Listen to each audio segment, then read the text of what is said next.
अस्सलाम वालेकुम। उम्मीद करता हूँ कि आप ठीक होंगे। लॉट साइज़ और पेप्स का मैं जो है थोड़ा आपको मज़ीद क्लियर करना चाहता हूँ, ठीक है। ये प्रीवियस जो है क्लास का उसी का एक पार्ट भी आप समझ लें। तो इसका मैं जो है थोड़ा सा आपको प्रैक्टिकल करके दिखाना चाहता हूँ कि किस तरह हमें जो है ज़्यादा प्रॉफिट या लॉस होता है जब हम ज़्यादा लॉट यूज़ करते हैं, ठीक है।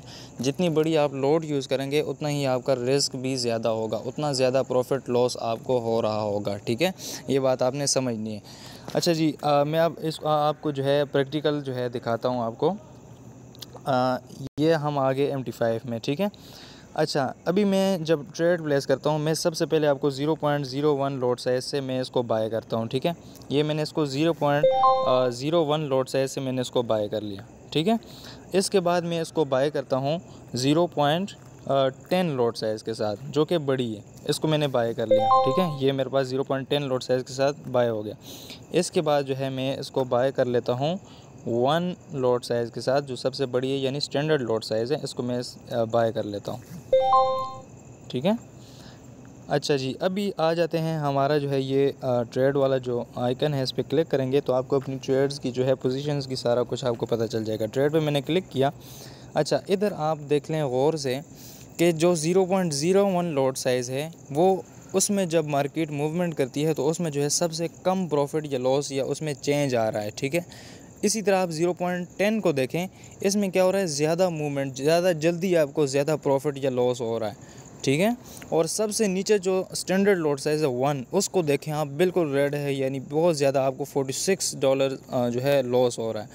तो क्या हो रहा है, इसमें आपको रिस्क आपका जो है वो बहुत ज़्यादा मैक्सिमाइज़ हो गया है, आप जितनी बड़ी आप लोड यूज़ करेंगे, ठीक है। आप देखें सबसे पहली जो लोड साइज़ है उसमें आपको सबसे कम लॉस हो रहा है 0.06। उसके बाद जो 10 लोड साइज़ मैंने लगाई, ठीक है, 0.10, उसमें आपको $5 का जो है लॉस हो रहा है। और जो सबसे बड़ी लोड साइज़ उसमें आपको जो है $50 का लॉस हो रहा है, ठीक है। तो आप ख़ुद देख सकते हैं कि आपकी जो है, आप अगर इतनी बड़ी लॉट साइज़ यूज़ करते हैं तो आपका रिस्क भी उतना ज़्यादा बढ़ जाता है। मार्केट जब 10 पिप्स मूव करती है, अगर आपने 0.01 लॉट साइज़ यूज़ की है तो आपको $1 का प्रॉफिट या लॉस होगा। और इसी तरह जो है, अगर 0.10 लॉट साइज़ यूज़ की हुई है तो आपको $10 का प्रॉफिट या लॉस होगा अगर मार्केट 10 पिप्स मूव करती है। और इसी तरह अगर आपने स्टैंडर्ड लॉट साइज़ यानी 1 यूज़ की हुई है तो आपको $100 का प्रॉफिट या लॉस हो रहा होगा जब मार्केट 10 पिप्स मूव करती है। पिप्स काउंट करना जो है, मैंने आपको प्रीवियस जो है क्लास में मैंने आपको गाइड किया था कि आप जो है पिप्स कैसे काउंट कर सकते हैं। इस क्लास में मैंने आपको जो है एक बार दोबारा बता देता हूँ। ये देखें, ये क्या लिखा है, 1877.55। इधर ऊपर क्या लिखा है, 1877.85। तो ये कितने 30 पॉइंट्स हमारे पास इंक्रीज़ हो गए। 85 से ऊपर फिर क्या लिखा है, 1878.15, ठीक है। तो ये क्या हो गया, 30 पॉइंट्स हमारे पास और ज़्यादा हो गए।